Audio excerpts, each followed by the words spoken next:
Now that we know the basics of routing, we are ready for more. Welcome back to Angular 2 Getting Started from Pluralsight. My name is Deborah Kurata, and in this module, we look at several additional routing techniques. With what we learned in the prior module, a user can now navigate to any defined route in our application. But that only covered the very basic routing scenarios. What if we need to pass parameters to a route, or activate a route with code instead of with a clickable element? Or what if we need to protect a route and only allow access to it in special cases or by certain users? Or ask a user to save changes before leaving a route? In the second module on routing, we examine how to pass parameters to a route, how to activate a route with code, and how to protect our routes with guards. When we're finished with this module, we'll know how to handle additional routing scenarios, including routing to a component that requires parameters, such as our product detail component. Let's get started.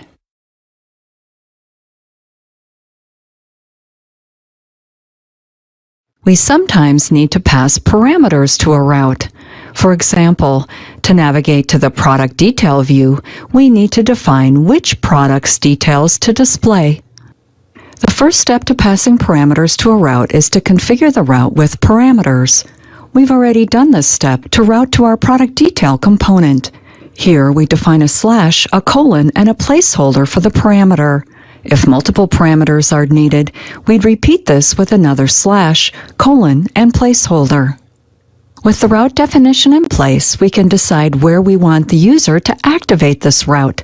Will we add a menu option or a data link? It is there we set the router link and pass in the required parameter. In the product list component template, we display a table of products. Each table row contains the product name. We'll add an anchor tag to the product name that activates the product detail route and displays that product's data. So we add a router link to this anchor tag and assign it to the link parameters array. The first element of the array is the string path of the route. The second element of the array is the value for the route parameter. When the router composes the URL, it uses this array element to construct the defined parameter. To display the appropriate product, the product detail component reads this parameter from the URL. It then uses the parameter to retrieve the appropriate product and display it in the view. To get the parameter from the URL, we use the activated route service provided by the router. We want an instance of the service, so we define it as a dependency in our constructor. We've seen this syntax before. This line of code defines a private variable called _route and assigns it to the instance of the activated route provided by the Angular service injector. Then we use the instance of the activated route service to get the desired parameter. There are two different ways to get the parameter. We could use a snapshot, or we could use an observable. Use the snapshot approach if you only need to get the initial value of the parameter. The code is then a one-liner as shown here. In our example, the user is always returned to the list page before navigating to another product, so the snapshot approach would be sufficient. If you expect the parameter to change without leaving the page, use an observable. For example, if we had a next button on the product detail page to display the next product, the URL will change to the next product's ID, so you'd want to use an observable instead. We use the activated route snapshot method here and access the appropriate parameter from its parameter array. The string specified here must match the name of the parameter from the path. Let's give this a try. We already have the product detail components route configured with a parameter. Looking at that route, here in the path we provide any parameters prefixed with a colon and separated by slashes. For the product detail component, we pass a product ID so the view knows which product's detail to display. Next, we need to decide where to tie this route to a user action. We can't add the product detail to the menu because we don't have an easy way for the user to specify the ID of the desired product. Let's instead modify the list of products in the product list view such that each product name is a link. Then the user can click on the product to display its details. In the product list template, we'll add an anchor tag so the product name becomes a link. We add the router link directive to the anchor tag and set up the link parameters array. In the array, we define the path of the route to activate in the first element and pass the parameter value in the second element. In this example, we want to pass the product's ID. When we view the result in the browser, we see that the product names are now links. And if we click a link, we see the ID in the URL, and we navigate to the product detail component. Yay! But that component does not yet get the parameter from the URL. Let's do that next. We add code in the product detail component to get the parameter passed in on the URL. We use the activated route service provided by the router to help us. First, we import the service. We don't have to register this service because it is registered as part of the router module we added to the imports array in the last course module. We then set activated route as a dependency by defining it as a parameter to the constructor function. The activated route instance is then injected into this component class. Now let's get the ID from the route and store it in a local variable. We'll use the snapshot approach here because we don't expect the URL to change. Where do we put the code to read the parameter? We don't want it in the constructor. We'll instead use the AniNet lifecycle hook. Recall from earlier in this course how to use a lifecycle hook? We start by importing AniNet from Angular Core. Then we implement AniNet and write the code for the ng AniNet method. We start by reading the parameter into a variable. We use let here, which is new in ES 2015, and defines a block-scoped variable. We then use this .route.snapshot to get the parameter. We pass in the name of the parameter we want to read. The parameter name we defined in the route configuration is ID, so that's the parameter name we specify here. And because the parameter is provided as a string, we'll add a plus here at the beginning. The plus is a JavaScript shortcut to convert the parameter string to a numeric ID. To make it easy to see the ID we got from the URL, let's display it as part of the page title. Here we use the ES 2015 backticks to define a template string and display the ID. Let's see the result in the browser. Click the menu option to display the product list. Then click a product. The URL changes to include the parameter and the product detail page is displayed. If everything worked, the title displays the same parameter as shown in the URL. Yay! To get back to the product list, we could use the menu option here, but it would be nicer to have a back button. Let's add a back button and see how to activate a route with code.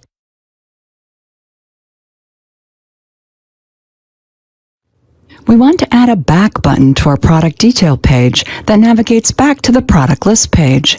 We could activate this route using the router link directive in the component template, just like we did with the menu options. But it's also possible to route with code. So let's try that out instead. When would you want to navigate with code instead of the router link directive in a template? One example is a save button, where you need to execute some code to save the data and then route. To route with code, we use the router service. We import the router service from Angular Router. We define a dependency on the router service using a constructor parameter. The router instance is then injected into this component class. Every time we inject a service dependency into a class, we should ask ourselves, did we register this service with the Angular injector? In the case of router, it is registered in router module, which we added to our application's Angular module imports array. We use this router instance to activate a route. Here we define a method that we can call from the template based on a user action. The code uses the navigate method of the router service and passes in the same link parameter array we use when binding the router link. In this example, we route to the products route and don't pass any arguments. Let's give this a try. Here we are looking at the product detail component. We want the product detail component to navigate back to the product list component. We start by importing the router service from Angular Router. Next, we define the router as a dependency by adding another constructor parameter. When this component class is constructed, we'll get an instance of both the activated route service and the router service. Now we can build a method that navigates with code. Since the purpose of this method is to navigate back, we'll call it onBack. It doesn't return anything, so we'll set its return type to void. In this method, we use the this._router instance and call the navigate method. We pass it a link parameters array. In this example, we want to navigate back to the product list component, and we don't need any parameters. We just define the route path, which is products. In the product detail template, we'll add a button. We again use the Twitter Bootstrap style classes to give the button some style. We use event binding to bind the click event of the button to the onBack method we defined in the class. Now let's check it out in the browser. Click on the menu option to display the product list. Then click on a product. The product detail page is displayed. We click our back button, and we are back on the product list page. Let's try another one. We see the detail page. Now we're back on the product list page. Our code-based navigation is working. So routing with code involves importing the router and using its navigate method to activate the route. Now that we have several routes in place, let's look at how to protect them with guards.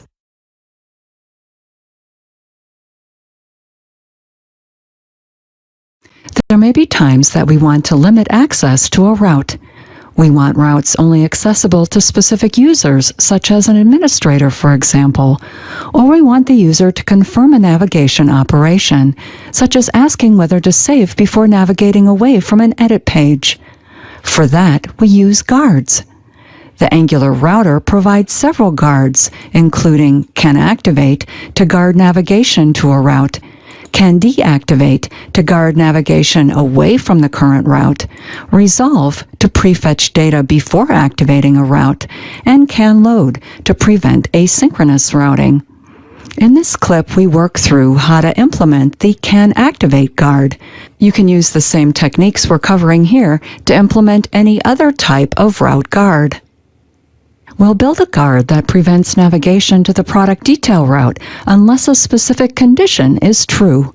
Building a guard clause follows the common pattern used throughout Angular. Create a class, add a decorator, and import what we need.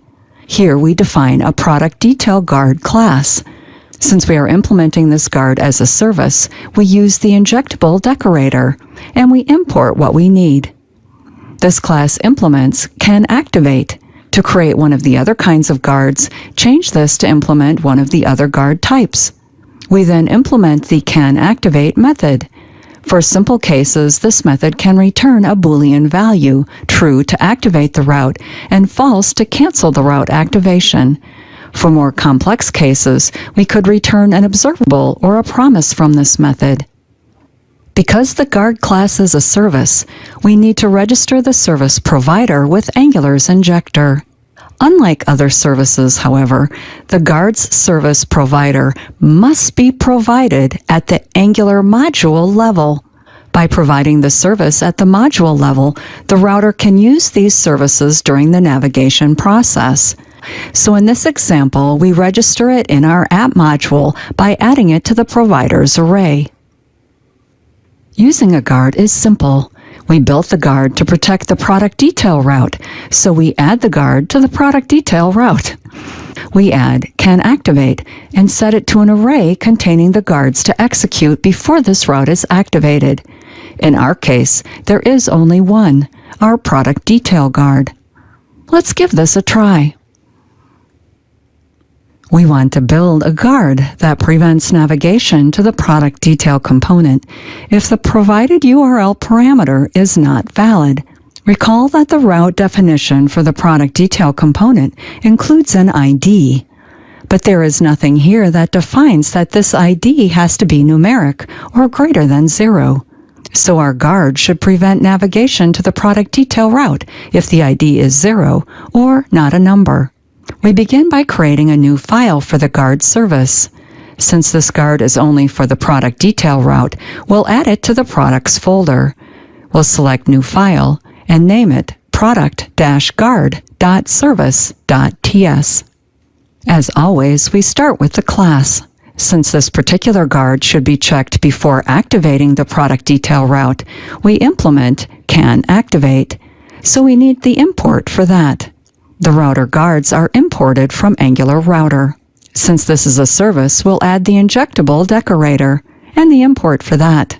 Next, we need to implement the can activate method, and we'll return a simple Boolean.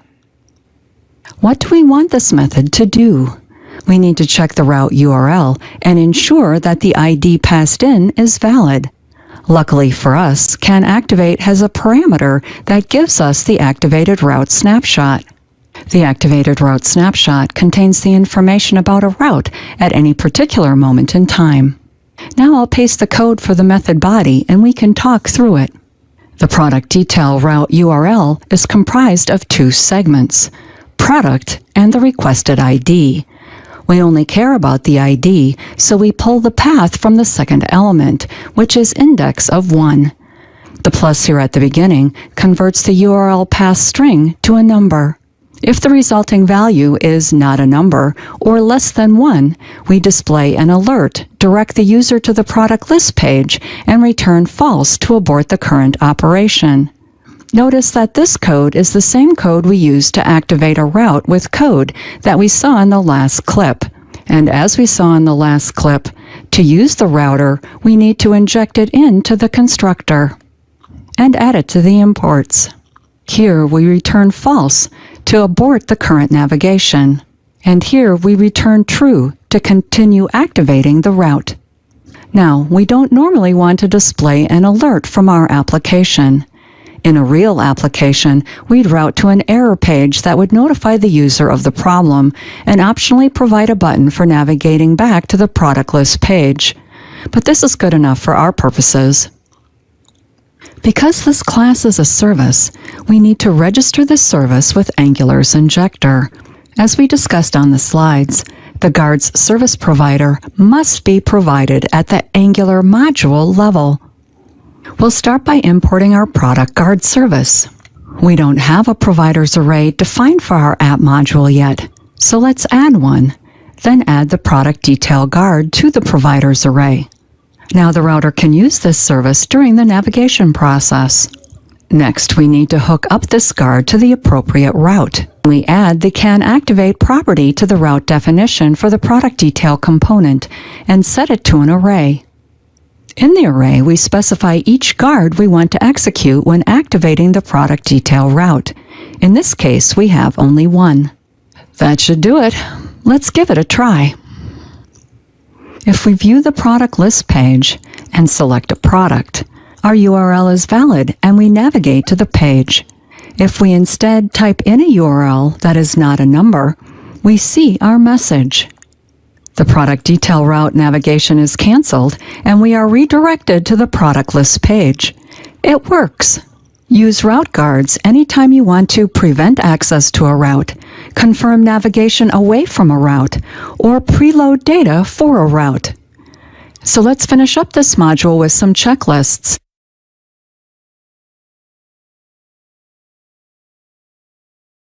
We can pass any number of parameters to a route, separated by slashes. Add the parameter to the route configuration path by specifying a slash, a colon, and the parameter name. Pass the parameter value by adding it to an element of the link parameters array bound to the router link directive.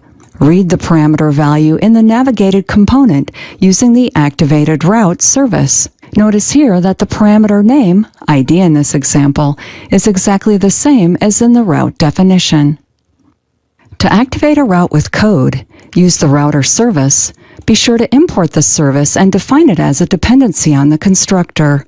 Create a method that calls the navigate method of the router service instance and pass in the link parameters array. Add a user interface element and use event binding to call the created method. We can use guards to prevent access to a route, confirm navigation away from a route, or to preload data for a route. To create a router guard, we build a guard service, implement the guard type, in our case, can activate, and create the associated method. We then register the guard service provider, which must be registered in a module, not a component. Lastly, we add the guard to the desired route.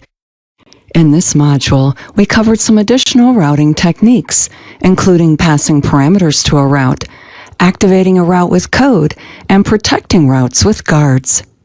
We now have routing to our product detail component. Yay! However, the product detail component and its associated template are not finished. We only wired up the bare minimum to demonstrate routing. As a homework assignment, try building the remainder of the product detail template and code. To check your answer, you can find the completed application on my GitHub as described in the First Things First module. There you will also find a version of the product data service that retrieves one product by ID. You'll need that to get the data for the product details component. There is one important thing in the product details template that I want to draw your attention to. Here is the completed product detail component template. Notice this ngIf here. When this page is loaded, it retrieves the selected product and displays the product data. However, since the data access is asynchronous, there is a good chance that the page will display before the data is retrieved. When that happens, the product property is not set, and the page generates binding errors. Adding this ngIf prevents that problem. Keep this ngIf trick in mind if you decide to tackle the homework assignment, and when binding to retrieve data in your own Angular applications. At this point, our app module is looking a little cluttered and hard to manage. Up next, let's spend some more time with Angular modules and look at how to refactor our application into more manageable pieces.